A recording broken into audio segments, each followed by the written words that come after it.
আসসালামু আলাইকুম, সবাই কেমন আছেন? আশা করি অনেক ভালো আছেন। আজকে আমরা কথা বলবো হচ্ছে যারা অনলাইনে ফুড প্রোডাক্ট নিয়ে কাজ করতে চান, তারা হচ্ছে কিভাবে সেই প্রোডাক্টটাকে সুন্দর করে কাস্টমারের কাছে পৌঁছে দিতে পারেন। সেই জিনিসগুলো নিয়ে হচ্ছে কথা বলবো, কারণ হচ্ছে ডেলিভারির ক্ষেত্রে সবচেয়ে চ্যালেঞ্জিং একটা সেক্টর হচ্ছে ফুড ডেলিভারি। এবং এই ক্ষেত্রে কুরিয়ার এবং হচ্ছে প্যাকিং দুইটা জিনিসের মধ্যেই প্রচুর পরিমাণে চ্যালেঞ্জ আছে, এবং এই চ্যালেঞ্জগুলি নিয়েই হচ্ছে যে যারা ফুড প্রোডাক্ট নিয়ে কাজ করতেছে তারা এগিয়ে যাচ্ছে। তো আমরা হচ্ছে যে ফুড প্রোডাক্ট নিয়ে বাংলাদেশে কি কি ফুড প্রোডাক্ট নিয়ে হচ্ছে কাজ করে সেই জিনিসগুলো আগে হচ্ছে দেখে আসি, তাহলে আমরা অনেকটাই বুঝতে পারবো যে এই সকল প্রোডাক্টগুলি কিভাবে প্যাকিং এবং ডেলিভারি করতে হয়। তো এর জন্য হচ্ছে আমি বাংলাদেশের মোস্ট পপুলার 4টা কোম্পানির ওয়েবসাইট আপনাদেরকে দেখাবো, এবং তারা হচ্ছে কি কি প্রোডাক্ট বিক্রি করে সেইগুলো দেখে এসে দেন হচ্ছে সেগুলোর প্যাকিং, ডেলিভারি, চ্যালেঞ্জ এগুলো নিয়ে ইনশাল্লাহ আমরা কথা বলবো। তো আমরা প্রথমেই যদি দেখি ঘরের বাজার .com, এটা বাংলাদেশের one of the most popular food product delivery company বাংলাদেশে। তো এরা দেখেন কি কি বিক্রি করে, এরা হচ্ছে হানি নাট বিক্রি করে। তো এই ঘরের বাজার বিডির হানি নাট হচ্ছে মোস্ট পপুলার, এবং এটা নিয়ে হচ্ছে প্রথম আলো রিপোর্ট করছিল। এবং তারপরে আছে ধরেন সরিষার তেল, তারপরে হচ্ছে ঘি আছে, মোরিঙ্গা পাউডার আছে, ব্ল্যাক সিড হানি আছে, মধু আছে, ঠিক আছে, সিয়া সিড আছে, তারপর হচ্ছে খেজুর আছে আমরা দেখতেছি, অর্গানিক ব্ল্যাক সিয়া সিড, এটাও সিয়া সিড। তো এইখানে আমরা দেখি যে হচ্ছে যে জিনিসগুলি আছে তারা হচ্ছে ধরেন মশলা নিয়েও কাজ করে, ঠিক আছে। তো এখানে দেখেন আমরা হচ্ছে তাদের প্যাকিং গুলো একটু দেখি, যদি অ্যানালাইসিস করি, সেখানে দেখেন সে হচ্ছে হানি ডাট বিক্রি করে। হ্যাঁ, তো হানি ডাটটা হচ্ছে প্যাকিং করছে কিভাবে, একটা প্লাস্টিকের বক্স দিয়ে, ঠিক আছে। এবং তারা হচ্ছে মোটামুটি একটা বড় আকারের বক্সই দেখা যাচ্ছে এখানে। তো এটা হচ্ছে ডিপেন্ড করবে আপনার প্রোডাক্টের কোয়ান্টিটির উপরে কিরকম, এবং তাদের হচ্ছে লেভেল আছে, ঠিক আছে। দেন হচ্ছে ধরেন সরিষা তেল। তো সরিষা তেলে হচ্ছে নর্মালি আমরা বাজার থেকে সয়াবিন তেল, সরিষা তেল যেরকম মানে প্যাকেজিং এ কিনি, মানে বোতলজাত, সেই রকম বোতলই হচ্ছে তারা করছে। তারপর হচ্ছে ঘি, ঘিয়ের জন্য তারা হচ্ছে টিনের কৌটা করছে। এবং হচ্ছে ধরেন মোরিঙ্গা পাউডারের জন্য তারা হচ্ছে প্লাস্টিকের প্যাকেজিং করছে। তারপর আমরা যদি এখানে দেখি হানি, মধুর জন্য হচ্ছে তারা প্লাস্টিকের এক ধরনের বোতল করছে, ঠিক আছে। তারপরে এখানে দেখেন সিয়াসিডের জন্য তারা প্লাস্টিকের হচ্ছে এরকম বয়ম করছে। দেন খেজুরের জন্য হচ্ছে বক্স করছে। তো এই যে এই প্যাকিং গুলো আমরা হচ্ছে একটু তাদের এখান থেকে দেখে নিলাম, এবং তারা কি কি প্রোডাক্ট বিক্রি করে। যেমন এখানে ধরেন তারা কম্বো সেট করছিল, কিছু কম্বো সেট করেছে। তো এরপরে হচ্ছে তাদের ধরেন হচ্ছে এটা একটা মশলা জিরা আছে, জিরার জন্য তারা সেম হচ্ছে প্লাস্টিকের বোতল করেছে। দেন এইখানে দেখেন অলিভ অয়েল আছে, এবং অলিভ অয়েলের জন্য হচ্ছে গ্লাসের বোতল, ঠিক আছে। এবং এইখানে দেখেন হচ্ছে এই যে অর্গানিক আপেল সিডার, সম্ভবত এটা।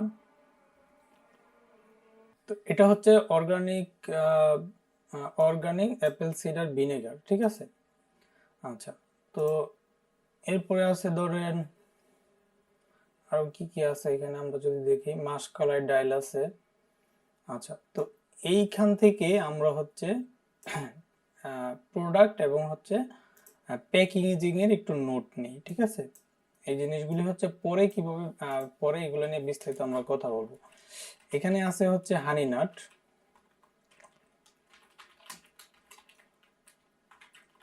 হানি নাট, ঠিক আছে। প্যাকিং এর জন্য হচ্ছে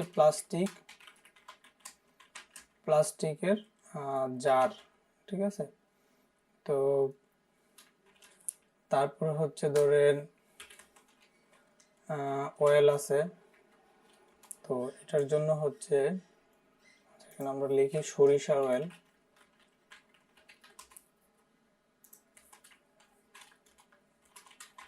এটাও হচ্ছে প্লাস্টিকের কি বলা যায়, বোতল। তারপরে হচ্ছে এখানে আছে হচ্ছে ঘি,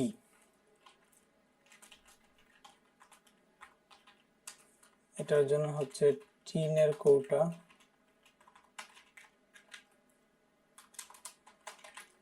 আচ্ছা স্পেলিং ভুল হইতে পারে আসলে। তারপর হচ্ছে মোরিঙ্গা পাউডার, হ্যাঁ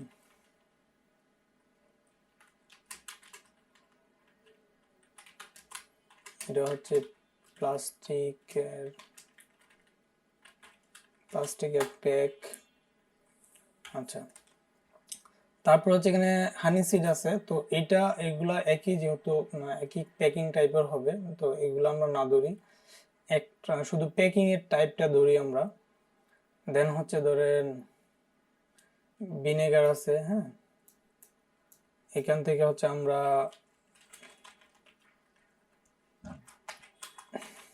অ্যাপেল ভিনেগার, তো এটা হচ্ছে কাঁচ গ্লাস জার। তারপরে আর কি আছে, আচ্ছা এখান থেকে আমরা হচ্ছে পেপার বক্স ধরি,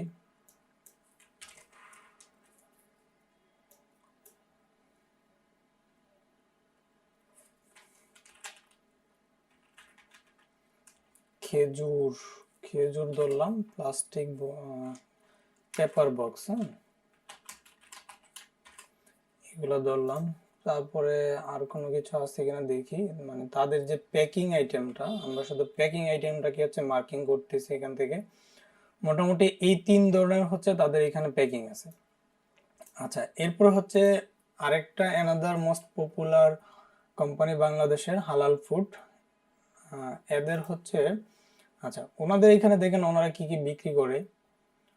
আচ্ছা এগুলো হচ্ছে কম্বো করছে, ওনারা হচ্ছে ঘি বিক্রি করে, শাহী গরু গরম মশলা বিক্রি করে, হ্যাঁ তো এখানে দেখেন তারা হচ্ছে এই যে প্লাস্টিকের জার ব্যবহার করছে, মানে হচ্ছে বয়ম ব্যবহার করছে, এবং সেটাকে হচ্ছে পেপারের একটা বক্সে ঢুকাইছে, ঠিক আছে।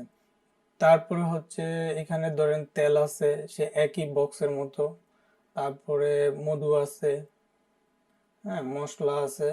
তাদের এইখান থেকে শুধুমাত্র আমরা হচ্ছে প্যাকিং গুলা নিই, যে এবং তারা হচ্ছে কি কি প্রোডাক্ট নিয়ে কাজ করে এইগুলো আপনি কিছুটা দেখতে পারেন এখান থেকে। তারপর হচ্ছে শুটকি বিক্রি করে তারা, এবং শুটকির জন্য হচ্ছে তারা পেপারের বক্স ইউজ করে। আচ্ছা তারপরে হচ্ছে আমরা আরেকটা মোস্ট পপুলার সব বাংলাদেশের মধ্যে, সেটা হচ্ছে নেচার বিডি। তাদের এখানে যদি আমরা যাই, তারা হচ্ছে কি কি বিক্রি করে এবং তাদের যে প্যাকিং এর সিস্টেমটা সেটাও যদি আমরা দেখি, তাদের এইখানে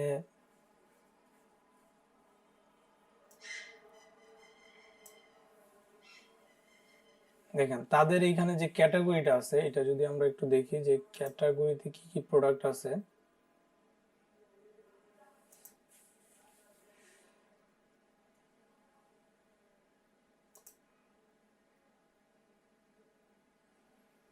তো এখানে দেখেন তারাও হচ্ছে প্রায় কাছাকাছি জিনিসই বিক্রি করে,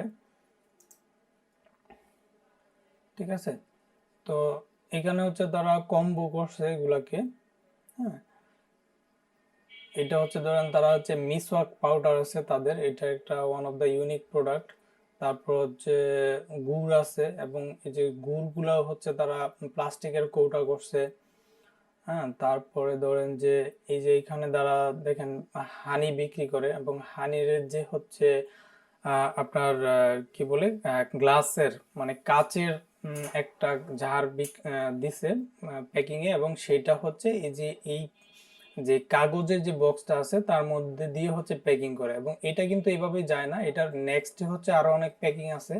সেই জিনিসগুলো হচ্ছে আমরা পরে কথা বলবো, জাস্ট হচ্ছে এখান থেকে আমরা প্যাকিং এর জিনিসগুলো নিয়ে যাচ্ছি যে কি কি প্যাকিং হতে পারে। তারপরে হচ্ছে বাংলাদেশের ওয়ান অফ দা আরেকটা বেস্ট নামকরা কোম্পানি হচ্ছে খাসফুড। তারা কি কি বিক্রি করে আমরা দেখি, তারা অনেক প্রোডাক্ট বিক্রি করে, ডিম আছে, তাদের হচ্ছে হাঁসের মাংস আছে, এবং এই মাংসগুলোর প্যাকিংও হচ্ছে একটা অন্যরকম জিনিস। তো এগুলো নিয়ে হচ্ছে আমরা একটু কথা বলবো, তাহলে আমরা এখান থেকে হচ্ছে নিয়ে যাই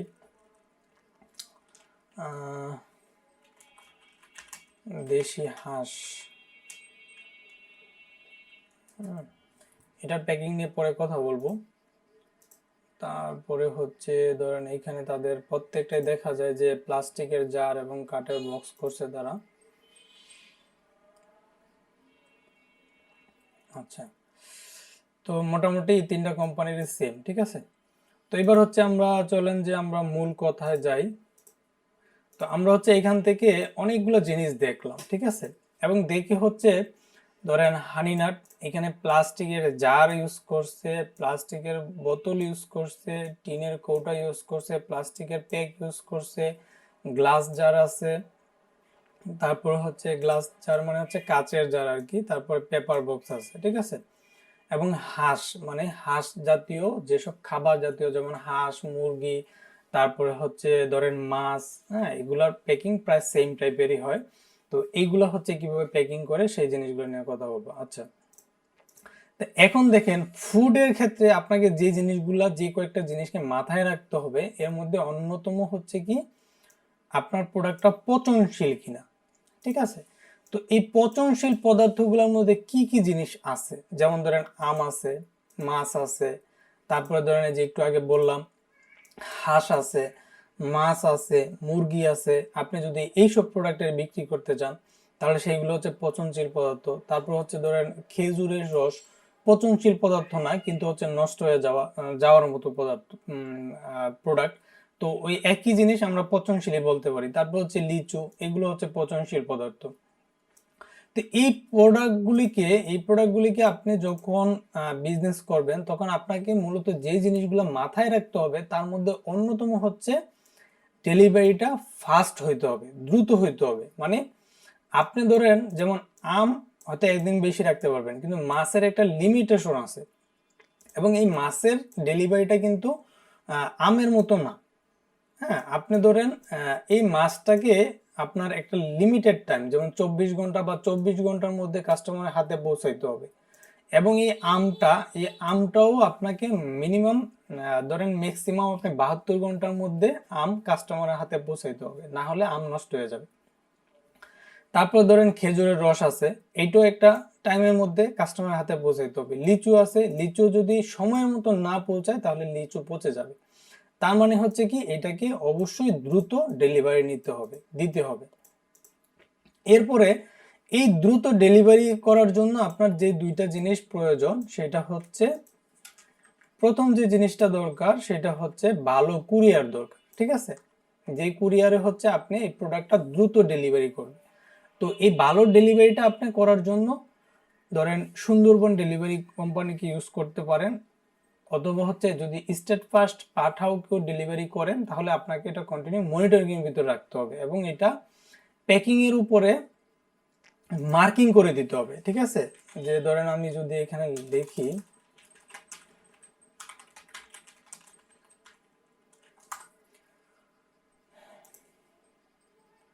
যেমন ধরেন কিছু স্টিকার আছে, ঠিক আছে, যেমন ধরেন স্টিকার,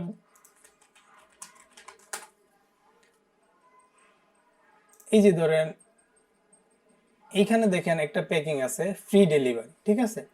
তো আপনাকেও হচ্ছে এরকম একটা প্যাকিং এর মধ্যে বা মার্কার দিয়ে বড় করে প্যাকিং এর উপরে লিখে দিতে হবে যে পচনশীল পদার্থ বা ভিতরে মাছ আছে বা আম আছে, দ্রুত পচে যাবে, এটাকে দ্রুত ডেলিভারি করবে, ঠিক আছে। যাতে কুরিয়ার ম্যান হচ্ছে কোনো কারণে পার্সেলটা হচ্ছে হাবে না রাখে, বা সে যাতে পার্সেলটা দেখলে বুঝতে পারে যে কি এই পার্সেলটা ভিতরে এমন প্রোডাক্ট আছে যে প্রোডাক্টটা আমাকে এই টাইমের মধ্যে ডেলিভারি করে দিতে হবে। অথবা হচ্ছে আপনি বড় মার্কার দিয়ে অথবা লিখতে পারেন, অথবা এরকম স্টিকার ইউজ করতে পারেন, সাদা স্টিকার করে সেটা হচ্ছে প্যাকিং এর উপরে লেবেলের মতো করে লাগাই দিতে পারে। যার কারণে কি হবে যে আপনার যখন একটা কুরিয়ারের হাবে প্রোডাক্টটা যাবে তখন তারাও যাতে দ্রুত প্রোডাক্টটা কাস্টমার কাছে পৌঁছে দেয়, যাতে তারা বুঝতে পারে যে এই প্রোডাক্টটা দ্রুত পৌঁছাতে হবে, না হলে প্রোডাক্টটা পচে যাবে। যেমন এখানে প্রত্যেকটা যে লেবেল আছে দেখেন, ঠিক আছে, এই যে লেবেলগুলি, এই যে দেখেন এখানে হচ্ছে লেবেল লাগাইছে ফ্রি ডেলিভারি। এই ফ্রি ডেলিভারির লেবেলের জায়গায় হচ্ছে আপনি লাগাবেন ফাস্ট ডেলিভারি অথবা পচনশীল পদার্থ দ্রুত ডেলিভারি করতে হবে। এইরকম একটা জিনিস বাংলায় লিখে দ্রুত হচ্ছে আপনাকে স্টিকার করে দিতে হবে প্যাকিং এর উপরে, যাতে হচ্ছে ডেলিভারি ম্যানরা কোনো ধরনের এলাহেলা না করে, ঠিক আছে। তারপর হচ্ছে কাস্টমার থেকে অবশ্যই অ্যাডভান্স নিতে হবে, ঠিক আছে। এইটা আপনার প্রোডাক্ট বুঝে, যেমন মাছের ক্ষেত্রে আপনি ফুল অ্যাডভান্স নিতে পারেন, আমের ক্ষেত্রে 50% অ্যাডভান্স নিতে পারেন। না হলে কি হবে, ধরেন ফেক অর্ডার হবে। এখন ধরেন আমরা যেসব প্রোডাক্ট নিয়ে বিজনেস করি, ধরেন আমাদের প্রোডাক্ট যেমন ব্যাগ, ঘড়ি বা ড্রেস আইটেম, এইসব প্রোডাক্ট, এইগুলো হচ্ছে যদি কোনো কারণে কাস্টমারকে ফোনে না পাওয়া যায়, তাহলে ধরেন আমার 10 দিন 15 দিনও যদি ডেলিভারি হাবে আমার প্রোডাক্ট পড়ে থাকে, তারপর আমার প্রোডাক্ট নষ্ট হবে না, কারণ এটা পচনশীল পদার্থ না। কিন্তু আপনার এটা পচনশীল পদার্থ, কাস্টমারকে যদি ফোনে না পাওয়া যায় না, বা হচ্ছে কাস্টমার ফোন রিসিভ না করে, বা কাস্টমার যদি নিতে না চায়, তাহলে আপনার প্রোডাক্টটা টোটালি লস। সো আপনাকে ফুড প্রোডাক্টের বিজনেস করতে হলে, মানে ফুড প্রোডাক্ট বলতে মূলত পচনশীল পদার্থগুলোর বিজনেস করতে হলে অবশ্যই অ্যাডভান্স সিস্টেম রাখতে হবে, এবং এখানে মিনিমাম ডেলিভারি চার্জটাকে অ্যাডভান্স নিতে হবে, একদম সর্বনিম্ন। এবং সবচেয়ে ভালো হয় ফুল অ্যাডভান্স নেওয়া। যদি ফুল অ্যাডভান্স না নিতে পারেন, তাহলে 50% অ্যাডভান্স নিতে হবে, এবং মিনিমাম ডেলিভারি চার্জটা অ্যাডভান্স নিতে হবে। এর কোনো বিকল্প নেই যদি আপনি ফুড প্রোডাক্টের বিজনেস করেন। ওকে, তারপর হচ্ছে নিয়মিত কুরিয়ারের চেকিং জন্য করতে হবে। এখন এই চেকিংগুলো কি, ধরেন যে আপনার এই কুরিয়ারে, যেমন আমি যদি আমার কুরিয়ারে যাই, দেখেন এই যে এটা হচ্ছে আমার ড্যাশবোর্ড, এখানে হচ্ছে প্রত্যেকটা প্রোডাক্টের নোটিফিকেশন আসে, ঠিক আছে। তো আমাদের আজকে নোটিফিকেশনগুলো দেখেন, এখানে অ্যামাউন্ট অফ কনসাইনমেন্ট, এটা হচ্ছে পার্সেল আইডি হ্যাজ আপডেটেড, মানে হচ্ছে এটা চেঞ্জ হয়েছে, ঠিক আছে। কাস্টমার নাম্বার অফ মার্চেন্টকে জানানো হয়েছে, আজকেও ফোন কেটে দেয়, ঠিক আছে। দেখেন আমার এই পার্সেলগুলোর কয়টা পার্সেলের সমস্যা দেখেন।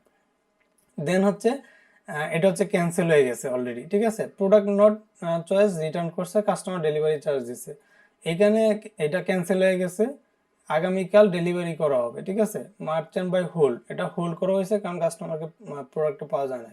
তারপর এটাও দেখেন ক্যান্সেল রিকোয়েস্ট দেখেন, হ্যাঁ, এইটা হচ্ছে প্রোডাক্ট আপডেট হয়েছে, কাস্টমারকে রিসিভ করা যায় নাই, প্রোডাক্ট পছন্দ নেই 70 টাকা যায়, এটা হচ্ছে ক্যান্সেল করা হয়েছে, কালকে নিবে বলছে। তো আপনি দেখেন এখানে অনেকগুলো পার্সেল দেখলেন, সবগুলোতে কিন্তু প্রবলেম, মানে কাস্টমারকে পাওয়া যাচ্ছে না, ফোন ধরতেছে না। অনেকগুলো পরে এসে দেখেন একটা পার্সেল ডেলিভারি হয়েছে, একটা পার্সেল ডেলিভারি হয়েছে, এর দুইটার পরে আবার দেখেন কাস্টমার নিবে না, ডেলিভারি চার্জ দেয় নাই, কাস্টমার প্রোডাক্টও নিবে না, ডেলিভারি চার্জও নেয়। এটা দেখেন আগামীকাল নিতে চেয়েছে, আগামীকাল নিবে, কাস্টমার সাথে কত হয়েছে, কাস্টমার বলতেছে আগামীকাল নিবে। মানে দেখেন কি অবস্থা, কারণ হচ্ছে আমরা তো অ্যাডভান্স নিয়ে পার্সেল ডেলিভারি করি না, যার কারণে দেখেন এরকম। মানে একটা লিস্টের মধ্যে আপনি দেখেন কতগুলা প্রবলেম, মানে ম্যাক্সিমাম কাস্টমার ফোন ধরে না, বা ফোন ধরলে আজকে না কালকে নিব, এভাবে ঘুরাইতে থাকে। তো এর মধ্যেও হচ্ছে আমাদের পার্সেল ডেলিভারি হয়, এবং এই ক্যান্সেলটা আসলে কত পার্সেন্ট, এটা যদি আমি একটা স্ট্যাটিস্টিক দেখাই আপনাদেরকে, দেখেন এইখানে হচ্ছে আমার অলরেডি 7% উঠে গেছে এই মাসে, মানে লাস্ট 1 মাসে, ঠিক আছে। 30/11 থেকে 30/12 এই লাস্ট 30 দিনে আমার ক্যান্সেলের রেট হচ্ছে 7%, মানে 100 পার্সেলের মধ্যে 7টা পার্সেল ক্যান্সেল হয়েছে, ঠিক আছে। এখন এই যে দেখেন অবস্থাগুলা, এইগুলা মনিটরিং করতে হবে আপনাকে কন্টিনিউ। এখন আমরা নিজেরা মনিটরিং করি, কিন্তু আমরা মনিটরিং করলেও দেখা গেলো যে আমাদের প্রোডাক্ট হয়তো আমরা 10 দিন রাখি, 5 দিন রাখি, অনেক পার্সেল 2 দিন 3 দিনও থাকে, আমরা ফোন দিয়ে অনেক সময় কাস্টমারকে পাই না, না পাইলে হচ্ছে রিটার্ন আসে। তো এইগুলো হচ্ছে গড়িমসি করা যায়, ঠিক আছে। হয়তো দেখা গেলো যে আমরা কাস্টমারকে একদিন না পাইলে সেকেন্ড ডে ট্রাই করি, সেকেন্ড ডে নাহলে থার্ড ডে ট্রাই করি, তারপরে হাবে 2 দিন রাখার রিকোয়েস্ট করি, হাবে রাখে, তারপরে না পাইলে আমরা পার্সেল রিটার্ন করে আনি। কিন্তু সেই প্রোডাক্টটা যদি আপনার পচনশীল পদার্থ হয়, তাহলে কিন্তু আপনি আমাদের মতো এরকম গড়িমসি করে হচ্ছে ডেলিভারি করতে পারবেন না। মানে পার্সেলটা যদি আজকে ডেলিভারি হাবে যায়, ডেলিভারি হাব মানে হচ্ছে যেই হাব থেকে কাস্টমারের কাছে পার্সেলটা ডেলিভারি হবে, মানে কাস্টমারের থানা বা জেলা বা হচ্ছে এলাকার যে হাব থাকে, সেইখানে যাওয়ার সাথে সাথেই যাতে পার্সেলটা ডেলিভারি হয়, এবং কাস্টমারকে যাতে ফোন দেওয়ার সাথে সাথেই পায়। কারণ একজন ডেলিভারি ম্যানের কাছে ধরেন যে প্রচুর পরিমাণে প্রোডাক্ট থাকবে, ঠিক আছে। এখন ধরেন সেই প্রোডাক্ট কিন্তু সে 2 দিন 3 দিনে হচ্ছে ডেলিভারি করবে না। সে যদি 40টা পার্সেল নিয়ে ডেলিভারিতে বের হয়, তো একটা কাস্টমারের কাছে জন্য কিন্তু সে 1 ঘন্টা সময় নষ্ট করবে না, সে হয়তো 2বার 3বার কল দিবে, না পাইলে হচ্ছে সে অন্য কাস্টমারকে এঙ্গেজ করবে, ঠিক আছে, ওই কাস্টমারের হিসাব বাদ। তো তো ওই জিনিসটাকে আপনাকে কন্টিনিউ মনিটরিং এর মধ্যে রাখতে হবে যে আমার কোন কাস্টমারকে পাওয়া যায় না, তাকে আপনাকে ফোন দিতে হবে এবং ফোন দিয়ে হচ্ছে তাকে খোঁজ খবর করতে হবে এবং তাকে পাইলে ডেলিভারি ম্যানকে আবার ফোন দিয়ে বলতে হবে যে ভাই ওনাকে ফোনে পাচ্ছে, আপনি ওনাকে ফোন দিয়ে দ্রুত ডেলিভারি করেন। যদি না পান তাহলে কি হবে, ডেলিভারি ম্যান কি করবে, পরের দিনের জন্য রেখে দেবে। কিন্তু পরের দিন রাখলে তো আর আপনার হচ্ছে না, কারণ এর মধ্যে তো আপনার প্রোডাক্ট নষ্ট হয়ে যেতে পারে। সো ফুড ডেলিভারির ক্ষেত্রে কিন্তু আপনার এই চ্যালেঞ্জটা নিতে হবে এবং এর জন্য আপনার এক্সট্রা একটা ম্যান পাওয়ার রাখতে পারেন, অথবা যদি আপনার বিজনেস ছোট হয় তাহলে আপনি নিজেই হচ্ছে এই জিনিসটাকে কন্টিনিউয়াসলি মনিটরিং এর মধ্যে রাখতে হবে। এরপরে হচ্ছে ওয়েট লস, ঠিক আছে। তো আমি অনেকদিন আমের বিজনেস করছিলাম। তো আমের বিজনেস করতে যায় আমি যে জিনিসগুলো দেখছি যে আম হচ্ছে আপনি যদি 5 কেজি আম পাঠান, এই আমটা হচ্ছে 2 দিন 3 দিন পরে যখন কাস্টমার রিসিভ করবে তখন সেখানে কিছু ওয়েটের লস হবে। যেমন ধরেন 200 গ্রাম, 300 গ্রাম, 500 গ্রাম পর্যন্ত লস হইতে পারে। মানে এটা কাঁচা প্রোডাক্ট তো ধরেন কিছু ওয়েট কমে, ঠিক আছে। তো এই যে ওয়েট কমে এটা একটা চ্যালেঞ্জ, কারণ হচ্ছে যে আপনি যখন প্রোডাক্টটাকে 5 কেজি মেপে কাস্টমারকে ডেলিভারি দিবেন, কিন্তু কাস্টমার হচ্ছে 5 কেজি পাবে না, সে হচ্ছে 4 কেজি 800 পাবে বা 4 কেজি 900 পাবে বা হচ্ছে 4.5 কেজিও পাইতে পারে যদি টাইম আর একটু বেশি হয়ে যায়। তো এই জিনিসটা হচ্ছে কিভাবে আপনাকে চ্যালেঞ্জ মোকাবেলা করতে হবে, হয় আপনাকে তাকে প্রত্যেকটা পার্সেলের সাথে 100 গ্রাম বেশি দিয়ে দিতে হবে, অথবা কাস্টমারকে বুঝাইতে হবে যে আমরা 500 গ্রামই দিছি, কিন্তু ওয়েটটা হচ্ছে যা যত দিন যায় তত হচ্ছে কমতে থাকে, কারণ প্রোডাক্টটা তো শুকাইতে থাকে। আপনি যদি একটা আম পচন পচনের দিকে যাইতে দেখেন, দেখবেন কি যে আজকে যে আমটা হচ্ছে 1 কেজি, সেটা কালকে ধরেন যে 20 গ্রাম কমলো বা 10 গ্রাম বললো বা 5 গ্রাম কমলো, কারণ কি আমের ভিতরে যে রসটা আছে রসটা আস্তে আস্তে শুকিয়ে যায় এবং শুকানোর কারণে প্রোডাক্টের ওয়েটটাও লস হয়ে যায়। তো আপনাকে হচ্ছে যদি আপনি যেমন আম, তারপর হচ্ছে যে খেজুর, তারপরে লিচু, এই সব ধরনের যেসব প্রোডাক্ট আছে এগুলো নিয়ে যদি আপনি বিজনেস করেন তাহলে আপনাকে এই জিনিসগুলো হচ্ছে মাথায় রাখতে হবে। এরপরে হচ্ছে ধরেন বঙ্গুর বা কাচের প্রোডাক্ট, ঠিক আছে। এই প্রোডাক্টটা হচ্ছে কিরকম, যেমন হচ্ছে আমরা ধরেন এইখানে দেখে আসছি যেমন এই যে প্লাস্টিকের জার, তো এই প্লাস্টিকের হচ্ছে জার, এটা কিন্তু বঙ্গুর প্রোডাক্ট, ঠিক আছে। তারপরে হচ্ছে প্লাস্টিকের বোতল, বঙ্গুর প্রোডাক্ট। তারপরে হচ্ছে যেমন টিনের কৌটা আছে, এটা হয়তো ভাঙবে না যদি সেই রকম প্রভাব পরিমাণ হাই প্রেশার না পায়, ঠিক আছে। তারপর হচ্ছে ধরেন গ্লাস আছে, মানে কি বলে গ্লাসের যে জার বা কাচের যে বয়ম বলি আমরা বা হচ্ছে বোতল বলি, সেগুলো হচ্ছে ভাঙা। তো এর জন্য হচ্ছে এটার জন্য আপনাকে হচ্ছে হাই লেভেলের একটা প্যাকিং করতে হবে, ঠিক আছে। তো এই প্যাকিং এর হচ্ছে আমরা অনেকগুলো স্যাম্পল দেখি, ঠিক আছে। তো এইখানে যদি আমি অনেকগুলো স্যাম্পল আপনাদের জন্য ডাউনলোড করে রাখছিলাম। আচ্ছা দেখেন, এইখানে অনেকগুলো প্যাকিং আছে। প্রথমে কি আছে, বাবল পেপার দিয়ে হচ্ছে আপনাকে আপনার যে যে জারটা থাকবে, যে বয়মটা থাকবে, সেটা কাচের হোক বা হচ্ছে প্লাস্টিকের হোক, সেটাকে ভালোভাবে র্যাপিং করতে হবে, ঠিক আছে। তো এইখানে যদি আমরা দেখি, দেখেন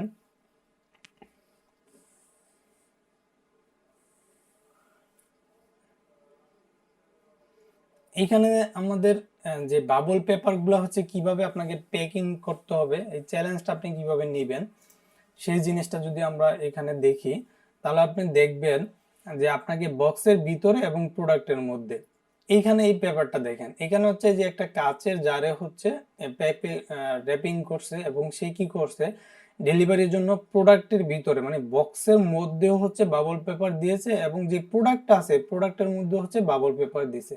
দেওয়ার পরে এটাকে সুন্দর করে র্যাপিং করছে যাতে এই বক্সটা যত মানে উদ্দা দেয় বা হচ্ছে উপর থেকে পড়ে বা এই বক্সের উপরে যদি অন্য কোনো প্রোডাক্ট পড়ে তাহলে যাতে এই বক্স পর্যন্তই হচ্ছে আঘাতটা থাকে, বক্স বেদ করে যাতে বাবল বক্স ধরেন ফার্স্টে লাগবে বক্সের থেকে বাবল পেপার, দেন হচ্ছে আপনার প্রোডাক্টে যাবে। তা আপনার প্রোডাক্টে যাতে বক্স এবং বাবল পেপার মানে অতিক্রম করে যাতে আপনার প্রোডাক্টে আঘাত না লাগতে পারে সেই জন্য আপনাকে বাবল পেপারগুলো দিয়ে সুন্দর করে র্যাপিং করে দিতে হবে। এবং এই যে দেখেন ওই প্রোডাক্টটার যে র্যাপিংটা দেখেন কি করছে, প্রোডাক্টটা হচ্ছে বাবল পেপার দিয়ে র্যাপিং করে সেইটাকে কিভাবে দিছে এবং চারপাশে আবার বাবল পেপার দিয়ে দেন হচ্ছে বক্সটাকে আটকাইছে। এবং আপনাকে এই ধরনের জার করতে হলে এই যে আপনার যে ক্রিম কালার বলি বা হচ্ছে বিস্কিট কালারের যে বক্স দেখি, এই বক্সিং গুলো অবশ্যই করতে হবে।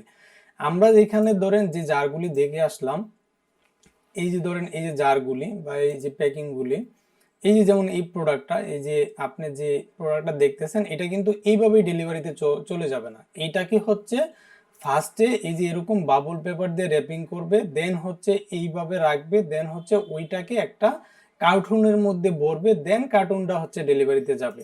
তার মানে হচ্ছে প্রসেসটা কত লং দেখেন, মানে আপনাকে সেই রকম ভাবে একটা প্যাকিং করে দিতে হবে। এই যে এখানে দেখেন কাচের দুইটা মগকে ডেলিভারি করা হচ্ছে, কিভাবে করা হচ্ছে দেখেন, বাবল পেপারগুলি দেওয়া হয়েছে এবং বাবল পেপারের উপরে খুব সুন্দর করে র্যাপিং করছে। ফলে কি হবে, এবং আপনাকে কিন্তু বাবল পেপার দিতে হবে মানে ভালো পরিমাণে, যাতে সে আঘাতটাকে সহ্য করতে পারে, ঠিক আছে। এইভাবে দিয়ে হচ্ছে আপনি র্যাপিংটা করবেন। এবং এই যে এইখানে দেখেন যে এই ছবিটা যদি আপনারা দেখেন যে বাবল পেপারগুলো কিভাবে দিছে, যদি এই ছবিটা না, এই ছবিটা যদি আমরা দেখি, দেখেন এইরকম ভাবে বাবল পেপার দিয়ে দিতে হবে আপনাকে বেশি পরিমাণে, দিয়ে দেন হচ্ছে এই যে মাঝে আপনার প্রোডাক্টটা রাখবেন, দেন উপরে আবার এই পরিমাণ বাবল পেপার দিয়ে তারপর হচ্ছে কার্টুনটাকে প্যাকিং করতে হবে, যাতে আপনার বোতলটা নষ্ট না হয়। আচ্ছা, বাবল পেপার ছাড়াও আপনি হচ্ছে যে এরকম কাগজ ইউজ করতে পারেন। এগুলো নিয়ে ইউটিউবে প্রচুর ভিডিও আছে, এবং এই যে এরকম করে কাগজ ইউজ করতে পারেন। তো এই কাগজগুলো আপনি কোথায় পাইতে পারেন, এগুলো হচ্ছে ধরেন ফ্রেশ আছে না, আপনার যারা হচ্ছে বই বাইন্ডিং করে বা খাতা বাইন্ডিং করে, সেসব ফ্রেশে গেলে এরকম অনেক ওয়েস্টেজ কাগজ পাবেন, কাটা কাটা কাটা কাটা কাগজ পাবেন। সেইখান থেকে হচ্ছে প্রেস থেকে আপনি কম দামে কেজি দরে হচ্ছে কাগজগুলি নিয়ে আসতে পারবেন, অথবা হচ্ছে দোকান থেকে পুরান পেপার নিতে পারবেন, কম দামের পেপার নিয়ে দেন হচ্ছে পেপারগুলোকে আপনি এইভাবে ইউজ করতে পারবেন, ঠিক আছে। তো এইভাবে হচ্ছে আপনাকে র্যাপিং করতে হবে।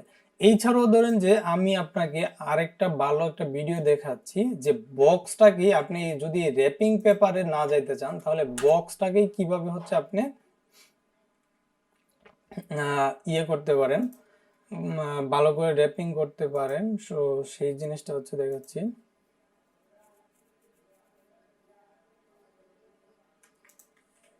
আমরা যদি একটা ভিডিও দেখি,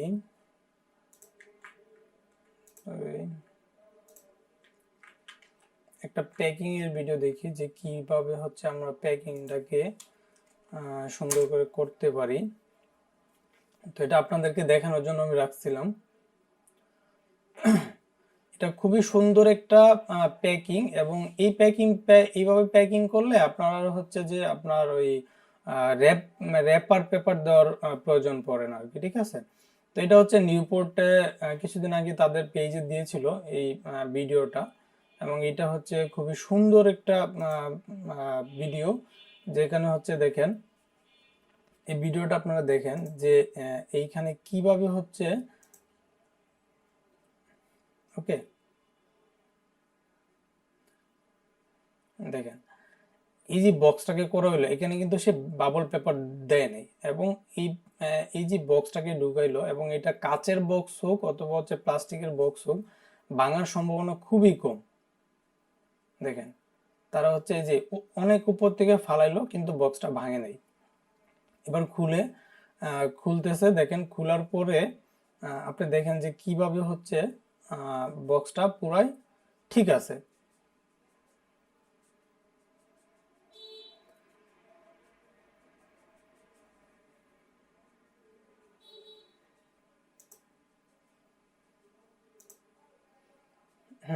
কাটার পরে দেখেন প্রোডাক্টটা ঠিক আছে, এবং এটা কিন্তু একটা কাচের বোতল ছিল, ঠিক আছে, এবং কত উপর থেকে ফালাইছে আপনারা দেখলেন।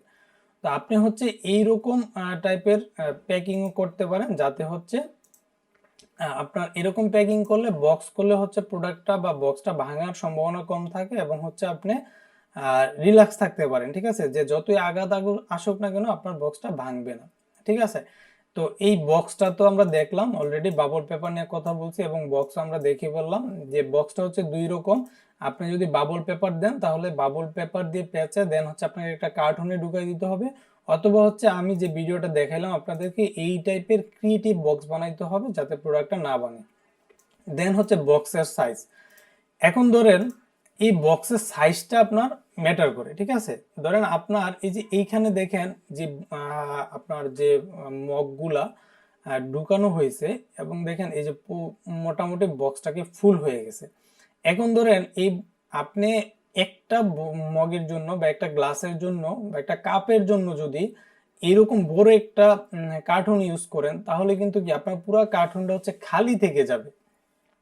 খালি থাকলে কি হবে, যে এই প্রোডাক্টটা হচ্ছে বক্সের এই মাথা থেকে ওই মাথা দুল খাবে, দেন বক্সের ভিতরেই হচ্ছে প্রোডাক্টটা নষ্ট হয়ে যাবে, ভেঙে যাবে। আপনার যে জার থাকবে, প্লাস্টিকের বয়ম থাকবে বা কাচের যে বয়ম থাকবে, মানে জার থাকবে, সেইটা হচ্ছে এই লড়াচড়ার কারণেই হচ্ছে ভেঙে যাবে। সো এটা মোস্ট ইম্পর্টেন্ট যে বক্সের সাইজটা, মানে আপনার প্রোডাক্টের যে ইয়েটা আছে, মানে আপনার বক্সটা বা বয়মটা যদি জারটা যদি এতটুকু হয়, তাহলে আপনি তার থেকে একটু বড় হচ্ছে যে কার্টুনটা নেবেন। এমন যাতে না হয় যে আপনার বক্সের থেকে বা আপনার হচ্ছে যে জার জার আছে সে তার থেকে বক্স হচ্ছে অনেক বড় হচ্ছে, আপনি জার না বক্স না নেন, কার্টুন না নেন, তাহলে কিন্তু ভেঙে যাওয়ার সম্ভব আছে। এরপর হচ্ছে ডেলিভারিতে একটা মোস্ট চ্যালেঞ্জ হচ্ছে ওজন। এই ওজনটা হচ্ছে যেমন ধরেন ডেলিভারি করার ক্ষেত্রে আপনি যদি সুন্দরবন বা হচ্ছে যেমন এসএ পরিবহন, তারপরে আর অনেকগুলি কুরিয়ার আছে, তাদেরকে দিলে অনেকটা ডেলিভারি চার্জটা কমে। কিন্তু ধরেন যারা হচ্ছে যে হোম ডেলিভারি করে, এদের ক্ষেত্রে যদি প্রাইজিংটা আপনি দেখেন, সেক্ষেত্রে দেখেন Dhaka city to Dhaka city, হ্যাঁ, রেগুলার 150 গ্রাম পর্যন্ত হচ্ছে 5 টাকা, এবং 150 গ্রাম যদি এখানে আমি ধরেন 200 গ্রাম দেই, 200 গ্রাম, ঠিক আছে, এখানে যদি আমি 200 গ্রাম দেই, তাহলে যদি 500 গ্রাম দেই,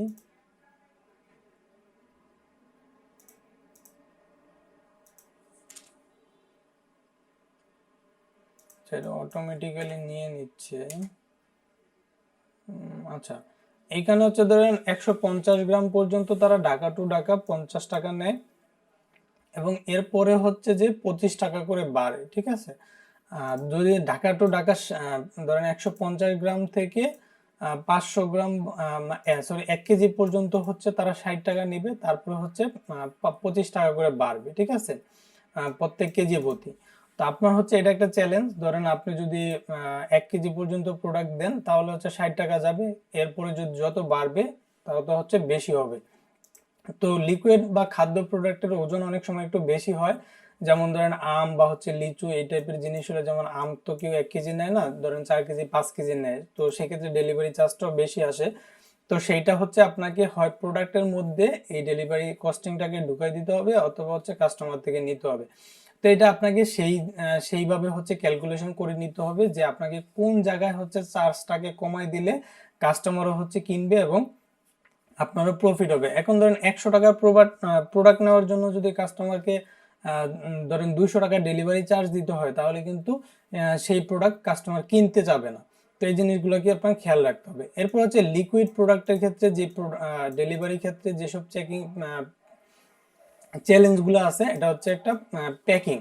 এই প্যাকিংটা হচ্ছে খুব ভালোভাবে করতে হবে, কারণ এই প্যাকিংটা লিকুইডে যদি ভাঙা যায়, ধরেন লিকুইড প্রোডাক্ট যদি ভেঙে যায়, যেমন আপনার মধু হোক বা তেল হোক, এটা যদি ভেঙে যায়, তাহলে একটা গাড়ির মধ্যে যতগুলি পার্সেল থাকবে প্রত্যেকটা পার্সেল নষ্ট হয়ে যাওয়ার সম্ভাবনা আছে। ধরেন আপনার 1 কেজি সরিষা তেল বা 5 কেজির একটা সরিষা তেলের বোতল আপনি দিছেন, এখন ওই কুরিয়ারে আরো 50টা প্রোডাক্ট আছে, এই 50টা প্রোডাক্ট ধরেন 50টা মার্চেন্টের। এখন আপনার সরিষার তেলটা যদি কোনো কারণে ছিদ্র হয়ে যায় বোতল বা কোনো কারণে যদি ছিপিটা লুজ হয়ে তেলটা হচ্ছে লিক করে পড়ে যায়, তাহলে আরো অনেকগুলি পার্সেলের মধ্যে এই তেলটা লেগে যাবে। লাগার পরে কি হবে, ওই পার্সেলগুলি নষ্ট হয়ে যাওয়ার সম্ভাবনা আছে অনেক। এবং তারপর হচ্ছে বাবল পেপার দিয়ে ওই প্রোডাক্টটাকে ভালোভাবে হচ্ছে র্যাপিং করতে হবে, যাতে ওই প্রোডাক্টটা না নষ্ট হয়। একটু আগে যে জিনিসটা বলছিলাম। তারপর হচ্ছে বক্সের সাইজ, এগুলো একটু আগে বলে আসছি। এবং হচ্ছে সিপিটাকে সিল করে দিতে হবে, যাতে সিপি কোনোভাবেই হচ্ছে নষ্ট না হয়। দেখেন আমরা এখানে যদি দেখি যে সিপিটা কিন্তু সিল করা আছে, ঠিক আছে। আমরা যে সয়াবিন তেল বা সরিষা তেল কিনি, সেগুলো কিন্তু সিপি সিল করা থাকে, ঠিক আছে। তো আপনাকেও এইভাবে সিপি সিল করা থাকতে হবে, এবং এই সিপির উপরে এক্সট্রা একটা যে প্লাস্টিকের হচ্ছে ইয়ে দিয়ে দিতে হয়, লক দিয়ে দিতে হয়, যাতে কোনো কারণে এটা মানে লিক করতে না পারে। তো আপনাকে সেই জিনিসটা এনশিওর করতে হবে, সিল করে দিতে হবে, ঠিক আছে। তো এই জিনিসগুলো নিয়ে হচ্ছে আপনাকে ভাবতে হবে, ভেবে হচ্ছে দেন আপনাকে ডেলিভারিটা করতে হবে, আশা করি। তো আমি ভিডিওতে বোঝানোর চেষ্টা করেছি। এরপরও আরো অনেকগুলো জিনিস থাকবে, যখন আপনি হচ্ছে ডেলিভারি করবেন সেই জিনিসগুলোতে আস্তে আস্তে আপনি বুঝতে পারবেন, বিভিন্ন প্রবলেম আপনার সামনে আসবে, সেই প্রবলেমগুলোকে আপনার সলভ করতে হবে এবং সলভ করেই হচ্ছে আপনাকে আপনার বিজনেসটাকে এগিয়ে নিতে হবে। তো আশা করি সবাই ভালো আছেন এবং ভালো থাকবেন। আমাদের চ্যানেলটা সাবস্ক্রাইব করে নেবেন, বিজনেস রিলেটেড বিভিন্ন ভিডিও পাবেন ইনশাল্লাহ আমাদের এখানে। পরবর্তী নেক্সট ভিডিওতে আমরা আশা করি আরও কিছু বিজনেস গাইড নিয়ে কথা বলবো। তো সবাইকে ধন্যবাদ, আল্লাহ হাফেজ।